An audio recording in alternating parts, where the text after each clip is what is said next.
What's up, everybody? Welcome back to another episode of Chatting with Jacob. Today we're talking about, as the title reads, three of my guitarists that inspire me, three guitarists that I really look up to, three guitarists that I really like.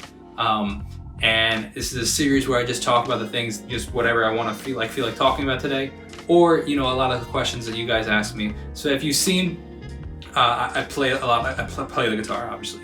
But if you've seen, I post a lot on my channel, just me jamming out the songs, whether it be like original songs or just on I'll find an instrumental of the song that's popular, or a song that's just like a complete instrumental that somebody made, like called a backing track, and I'll post them on Instagram and stuff. And I have a lot of fun. Like, those are probably some of the most fun videos I have, like, that I make.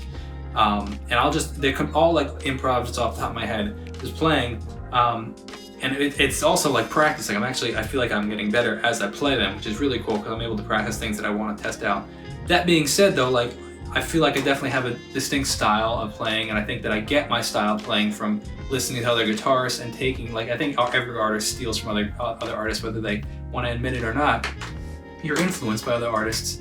And today we're going to be talking about three of the main artists that I am influenced by, guitar-wise. We're gonna, and then we'll add an extra at the end. We'll talk about this one right now. Acoustic guitar-wise, I would definitely say a main influence of mine is Ed Sheeran. Just the way he played in his Plus album was definitely a huge influence on how I learned to play. I mean, I've been playing the guitar for years before that, but how I play the guitar, how I strum the guitar, how he doesn't use a pick most of the time, that definitely influenced me a lot. And then I kind of like The Passenger, kind of like with Let Her Go, that kind of, for a while I was listening to his music, and that kind of influenced me a lot. But I would say that Ed Sheeran is a massive influence in my stylistic of playing with the acoustic guitar. Now, especially, you could hear that in my Once album. Now I don't play as much of the acoustic anymore. I definitely use a pick a lot more than I used to. That being said, though, if we're talking an electric guitar, so this is using the main three, I would definitely say one massive influence is John Mayer, just on his musical ability. He's definitely one of the best guitarists of this generation. The music theory that he knows, like how if you can hear videos of him talking about like microtones and bending microtones and all this crazy stuff that most guitarists don't even know about. He really knows his theory, which I appreciate. And just like his licks are unreal, his super classic melodies between Gravity and Neon and Slow Dancing in a Burning Room, fantastic. I also like how he has very distinct patterns of play, like it's John Mayer's guitar playing. He can also do things like very like jazzy sounding, but also like he can shred a rock guitar solo. Second influence I would definitely say is B.B. King. I don't listen to his music all that much, but when I do, I really like his guitar playing, and I really like his how he has like he can play very sparingly and it still be emotional, which I think is really cool. He'll play like a single high note. I also love how he's not afraid to hit those super high notes, and I love that. And he'll just play a riff and then go boom, hit the like 3 octaves up, boom, play a riff, 3 octaves up, and play that single note. And I think that's really clever, and that's definitely his style.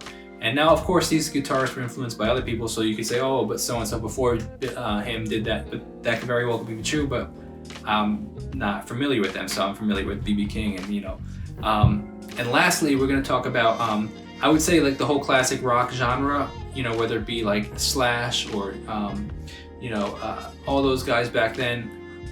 I would say mostly I don't like I don't want to explain. I don't listen to his music a ton, and I don't necessarily follow his guitar playing all that much. But lastly would be Jimi Hendrix, and these are in no order specifically. But that being said, I appreciate his artistic ability.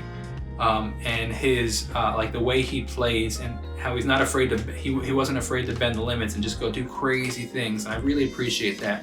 And I appreciate that he was just way above like the distortion on his guitar, like the wah, all that stuff. Like, now I wouldn't say like stylistically he's influenced me a ton, but I appreciate the artisticness of his music and how talented this guy really was, and how young he really was, which is pretty amazing. Like, he died at 27, so all the stuff that he made back then between them. One last, actually, I guess it's funny, I think these things in my head, like, oh, I'm gonna do 3, and then as I speak, I think of more. One last little tidbit, I use a lot of dotted 8th note delay, and that is a huge influence by Hillsong United. They use a ton of dotted 8th note echo delay on the guitars, and that is a huge influence by them on my life. The Edge uses a lot too, but I'm not a huge U2 fan. Like, I just have never really got into their music. So if we're going to talk about the dotted eighth delay that I use all the time, is definitely a Hillsong United influence. So I hope you guys enjoyed that. As always, you can continue to leave the comments, and I'll continue to answer these questions. I love doing them, so keep them coming, and I'll see you guys next time. Have a great Restituto day. Peace out. I couldn't do this life without you. I don't know how some people try.